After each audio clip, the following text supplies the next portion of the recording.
and the entire House agreed that we should do what we call cost sharing. And this is what Cabinet advised. And for heaven's sake, most of these farmers have been complaining that we've not maybe sensitized them, because the cost sharing, a farmer is supposed to pay only 8,000 per dose. And that is 20% of the cost per cow.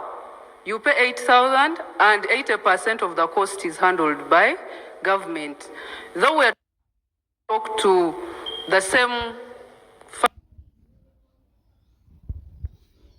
in requesting them to come to Uganda and set up a factory, and so far the progress is not bad. So Honorable Robbie, now we shall engage you and also maybe come down and sensitize most of these farmers. I come from the cattle corridor myself, and most of those farmers are really able to pay the 8,000. The issue is only sensitization. Thank you, we shall come down, and government has already made another position that most of the interventions we shall be doing cost sharing. And I think we need to prepare our masses that cost sharing is now the way to go in most of these interventions.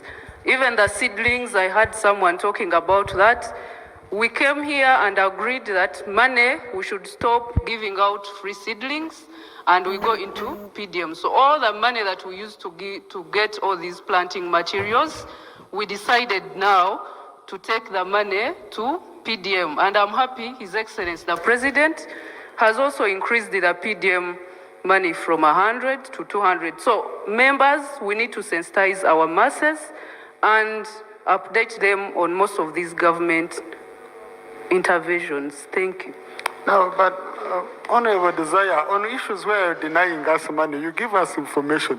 On those where you wanted money, you said I can't give it. But that, thank you. You see, we are people's representatives. We keep gathering new views and sharing with you. So let's work together. I'm sure we shall have to find a way out of this. Thank you. Honorable Maseruka, Robert, followed by Honorable Yagarachi.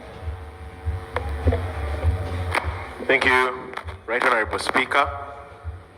I would love to also make a comment. For purposes of record, Right Honorable Speaker, I'm the Shadow Minister for Youth and Children Affairs. I would love to respond on the state of the national address, specifically focusing on the glaring structural omissions regarding the primary stakeholders of this country, who are the youth. Mr. Speaker, the President declared a definitive mantra of no more sleep. Rightfully condemned the cancer of corruption, yet when it comes to the youth, the prescriptions are unclear. Right Honorable Speaker, the biggest percentage of this country are youth, covering over 75%. But 51% of the youths of this country are under a format called the NEET. They are not employed, not educated, and not trained. And we feel the President needed to comment of if we are to compete globally and internationally, how are we going to help the youth rather than giving them political cushions, getting those that are in the ghettos and giving them some little money here and there, and musicians. Right Honorable Speaker, we feel as youths of this country that the President never mentioned anything relating to us. Secondly, Right Honorable Speaker, if we are to have no more sleep, this government must wake up to the structural crises facing the youth. We do not just need administrative funds injected into localized political structures. For example, the Myoga, Muvubuka, Wiraneko, and so on.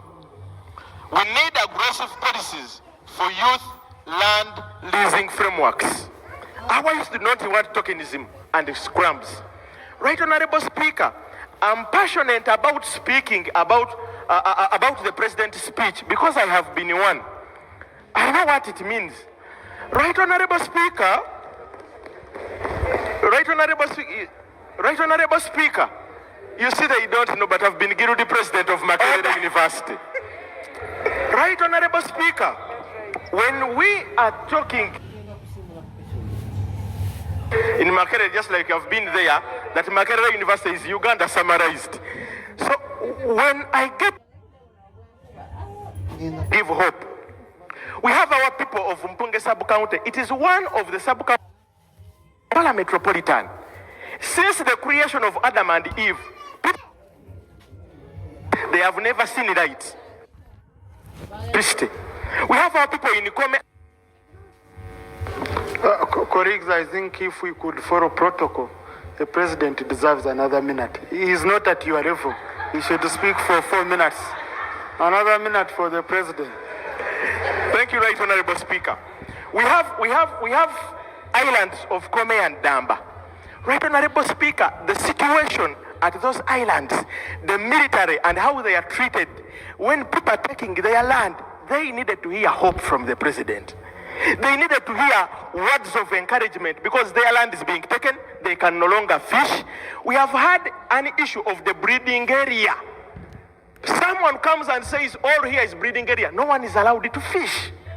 That is the hope. That is the speech. That is the background to which we stand here. We feel the president needed to communicate to his hearts. Students can no longer have prep time, as you know, because they are studying from Mpunge, there is no light. The economy closes at 6 p.m. in the evening. Something needs to be done. We stand here, Right Honorable Speaker, and call upon the president to take care about the youths and also make sure we take this country, inject what is required as far as service delivery is concerned. Thank you so much, Right Honorable Speaker.